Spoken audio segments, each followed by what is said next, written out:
Assalamualaikum warahmatullahi wabarakatuh. Perkenalkan, saya Suci Siska Melani, calon guru penggerak angkatan 9. Di dalam video ini akan memaparkan tentang kesimpulan dan refleksi pemikiran Ki Hajar Dewantara. Dalam hal ini ada 3 pertanyaan yang menjadi refleksi. Yang pertama adalah, apa yang Anda percaya tentang murid dan pembelajaran di kelas sebelum Anda mempelajari modul 1.1? Yang kedua, apa yang berubah dari pemikiran atau perilaku Anda setelah mempelajari modul ini? Yang ketiga, apa yang dapat segera Anda terapkan lebih baik agar kelas Anda mencerminkan pemikiran Ki Hajar Dewantara? Yang pertama, apa yang Anda percaya tentang murid dan pembelajaran di kelas sebelum Anda mempelajari modul 1.1? Yang pertama, guru kurang memahami karakteristik anak. Yang kedua, guru mendominasi pembelajaran atau bisa disebut teacher center.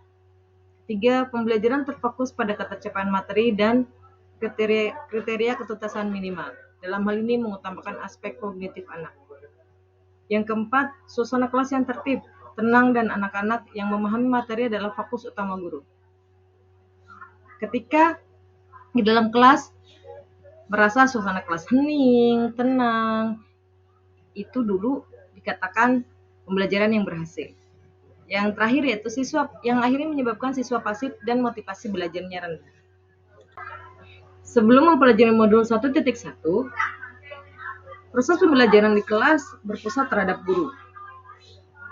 Murid hanya saya bilang terdengar menjadi 3D. Duduk, diam, dan dengar. Sehingga suasana kelas begitu hening, sunyi, tenang. Terkadang jika seandainya siswa bertanya, seolah-olah kita menyalahkan siswa. Seperti siswa tidak paham proses pembelajaran. Dan lebih mengutamakan kepada aspek kognitifnya. Pertanyaan kedua, apa yang berubah dari pemikiran atau perilaku Anda setelah mempelajari modul ini? Setelah mempelajari modul ini, itu merubah pemikiran dan merubah perilaku.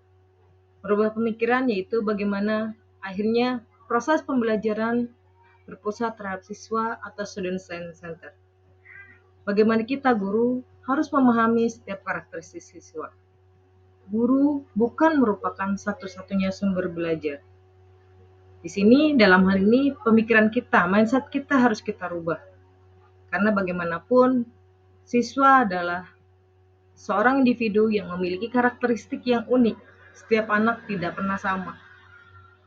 Nah, yang berikutnya itu merubah perilaku. Apa dan bagaimana caranya? Di antaranya itu dengan menggunakan metode pembelajaran yang menarik.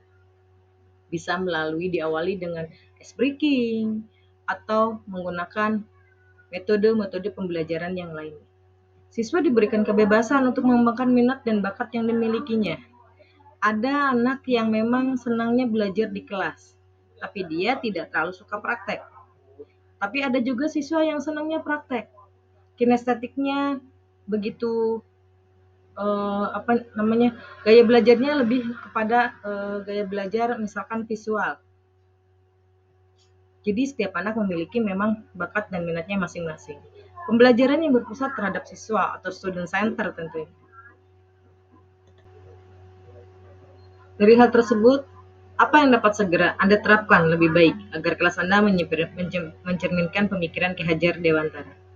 Yang pertama tentunya pembelajaran yang berpusat terhadap siswa atau dalam hal ini student center.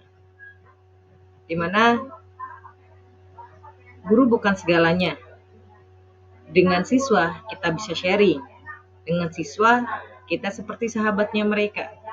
Dengan siswa juga kita bisa belajar dari mereka.